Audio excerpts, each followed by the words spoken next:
whom he loved in spite of all his eccentricities. He looked like any other lord beginning his day. Unlike any other lord, however, he believed his dead wife haunted the moors.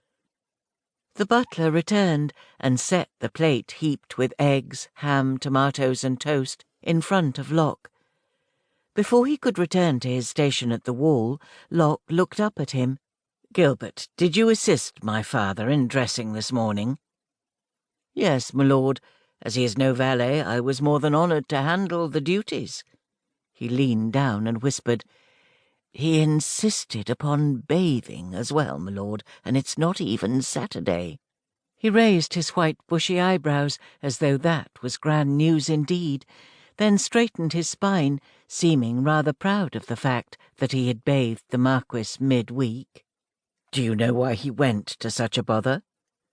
"Yes, my lord. He's getting married this afternoon. Mrs. Dorset is preparing the wedding feast as we speak, and Mrs. Barnaby was up early cleaning the front parlour, since the vows are to be exchanged there. It's a splendid day indeed to once again have a lady taking up residence within Havisham." Only there was no lady, except in his father's twisted and demented mind. "Has she a name?" "I'm rather certain she does, my lord. Most do." Locke had long ago learned that patience was required when dealing with the few staff members who had remained through the years. Positions were never replaced with newcomers, but as deaths or retirements occurred, so others had moved up in rank. Nevertheless, perhaps it was time to consider hiring a younger butler, except it was difficult to envision Havisham Hall without Gilbert at the helm. He'd been the under-butler before taking over when the previous butler passed in his sleep nearly 20 years ago. Besides, few were better suited to working with and accepting the strangeness that went on within these walls. "Would you happen to know what that is?" "Madeline Connor, perhaps. My mother." "If you want to know about my bride," his father snapped, folding up his newspaper and slapping it down on the table, "why don't you ask me? I'm sitting right here." Because he didn't relish the sorrow that would overtake his father when he realized the truth of the matter. His bride had been gone for 30 years now. She'd perished the night she'd fought so valiantly to bring his only child into the world. "When does she arrive?" he asked indulgently, out of the corner of his eye, watching Gilbert retreat to his corner. "Around 2. The wedding will take place at 4. He lifted his hand, wiggled his gnarled fingers. "I wanted to give her a bit of time to get to know me." Odd, that. His parents had met as children, fancied each other from the start, at least according to his father. He arched a brow. "So, you don't know her?"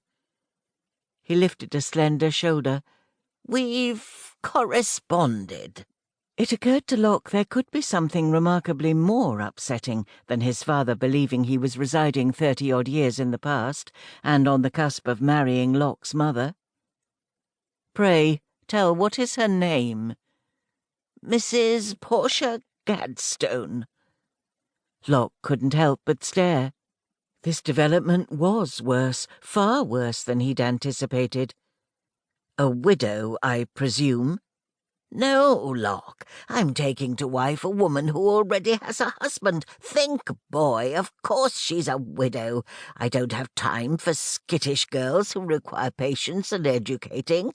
I want a woman who knows her way well around a man's body." He could scarce believe that he was having this ridiculous conversation with his father.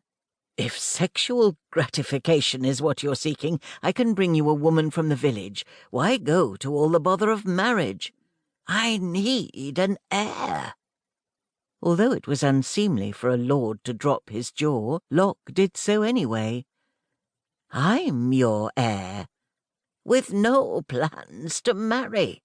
"I never claimed I wouldn't marry." He insisted he would never love. Knowing his father had descended into lunacy after losing the love of his life, he had no desire whatsoever to give any woman his heart and risk travelling the same path.